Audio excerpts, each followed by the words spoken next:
salam sejahtera bagi kita semua. Kami dari kelompok 8 kelas biologi ingin mempresentasikan hasil dari pembuatan ekoenzim kami.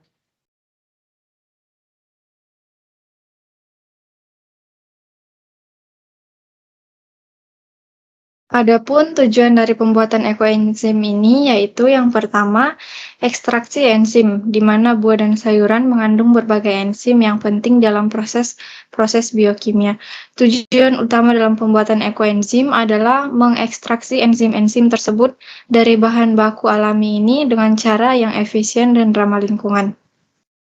Yang kedua yaitu karakterisasi enzim. Setelah enzim diekstraksi, tujuan berikutnya adalah mengkategorisasi enzim tersebut secara mendetail. Ini melibatkan penentuan aktivitas enzim, stabilitas, pH, dan suhu optimum. Yang ketiga itu aplikasi industri. Ekoenzim dari buah dan sayuran dapat digunakan dalam berbagai aplikasi industri. Misalnya, enzim dari buah dan sayuran dapat digunakan dalam industri makanan untuk mempercepat atau meningkatkan reaksi enzimatik dalam pembuatan makanan dan juga dalam industri tekstil serta kosmetik. Yang keempat yaitu pengurangan limbah. Pemanfaatan ekoenzim dari buah dan sayuran juga dapat membantu mengurangi limbah yang dihasilkan oleh industri pangan. Dalam banyak kasus, buah dan sayuran yang tidak layak konsumsi dapat dimanfaatkan untuk menghasilkan enzim yang bernilai tambah, mengurangi limbah organik yang dihasilkan. Adapun bahan dan komposisi yang digunakan dalam proses pembuatan ekoenzim yang pertama adalah kulit buah dan sisa sayur sebanyak 3 kg. Yang kedua gula. Di sini dapat menggunakan gula pasir ataupun gula Jawa atau molase ataupun gula aren sebanyak 1 kg. Yang ketiga, air bersih 10 liter. Yang keempat, botol galon dengan tutup berkapasitas 15 liter. Dan yang terakhir, selang berdiameter 0,5 sampai 1 cm dan panjang 50 cm, atau dapat juga menggunakan balon. Berikut adalah cara pembuatan dari ekoenzim tersebut. Yang pertama adalah menyiapkan alat dan bahan yang dibutuhkan, yakni limbah dapur seperti kulit buah dan sisa sayuran. Lalu memotong kecil-kecil kulit buah dan sayuran tersebut. Kemudian timba gula merah atau molase dan limbah dapur. Lalu gula merah dilarutkan dengan cara mendidihkan air, lalu mencampurkan gula merah hingga larut. Tahap berikutnya adalah setelah melarutkan gula merah, tuang pada wadah bekas galon. Lalu memasukkan potongan sayur dan buah ke dalam larutan gula merah. Sisakan sedikit ruang pada wadah atau melubangi tutup botol dengan memberikan selang antara galon dan botol kecil yang berukuran 600 ml. Lalu isi air pada botol kecil, lalu sambungkan selang pada galon agar oksigen dari limbah dapur tidak meledak pada galon. Simpan galon yang berisi limbah sayur dan buah tersebut pada tempat yang aman. Perhatikan galon tersebut dan buka tutup larutan 1 kali dalam seminggu. Lakukan hal ini selama 3 bulan. Setelah 3 bulan, proses fermentasi, wadah dibuka dan saring ekoenzim, kemudian cairan yang dihasilkan siap untuk digunakan.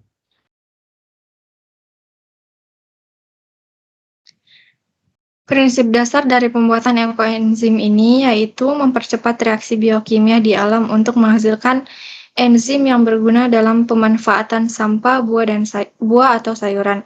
Enzim dari sampah buah atau sayuran ini merupakan salah satu cara penanganan manajemen sampah yang memanfaatkan sisa-sisa dapur untuk menghasilkan cairan yang bermanfaat bagi kita dan bagi lingkungan. Selanjutnya yaitu manfaat ekoenzim bagi manusia. Yang pertama yaitu menyembuhkan sakit kulit dengan cara mengoleskan ekoenzim kepada kulit. Selanjutnya yaitu dapat mengatasi sakit gigi dan sariawan dengan cara dikumur menggunakan ekoenzim.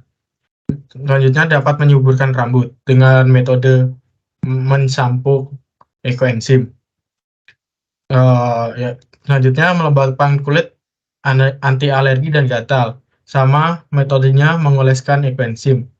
Hand sanitizer dan desinfektan, menyemprotkan ekoenzim pada tangan atau ruangan yang diperlukan. Yang terakhir yaitu dapat mengurangi sakit di kaki dengan cara merendam kaki pada air hangat yang dicampur ekoenzim. Lalu selanjutnya ada manfaat ekoenzim bagi alam. Yang pertama ada penguraian limbah, yang kedua ada peningkatan kualitas tanah, yang ketiga ada membantu sektor pertanian berkelanjutan, yang keempat memperbaiki pengelolaan limbah industri, yang kelima mengurangi pemanasan global. Secara keseluruhan, dengan fokus pada penguraian limbah, peningkatan kualitas tanah, dan pengelolaan limbah industri yang berkelanjutan, sektor pertanian dapat memainkan peran penting dalam mengurangi pemanasan global dan mencapai keberlanjutan lingkungan yang lebih baik untuk ke depannya. Selanjutnya yaitu perbedaan ekoenzim dan klasik enzim. Perbedaan dari ekoenzim dan klasik enzim yaitu klasik enzim merupakan cairan yang dihasilkan dari proses fermentasi buah-buahan segar dan menggunakan air bersih serta madu. Pada umumnya klasik enzim difermentasi selama 1 tahun. Klasik enzim dapat diminum langsung oleh manusia sebab menggunakan bahan yang bersih dan higienis. Sedangkan ekoenzim merupakan larutan kompleks dari limbah organik seperti buah, sayuran, dan molase. Fermentasi dari ekoenzim berlangsung selama 3 bulan.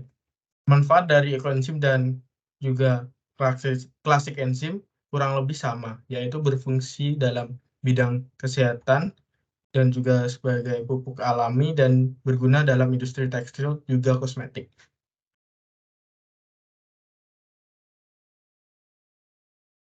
Selanjutnya untuk kesimpulan, melalui proses pembuatan ini diharapkan mahasiswa Atmajaya dari Prodi Teknik Industri berusaha membantu mengurangi sampah dan memanfaatkan sampah serta mengurangi dampak perubahan iklim dengan cara membuat ekoenzim yang dapat mengurai sampah-sampah agar bisa membantu dalam proses perubahan iklim menjadi lebih baik lagi.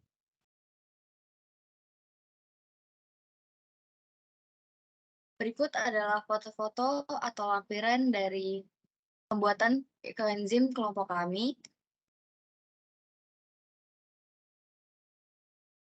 Sekian presentasi dari kelompok D8, kurang lebihnya mohon maaf. Terima kasih.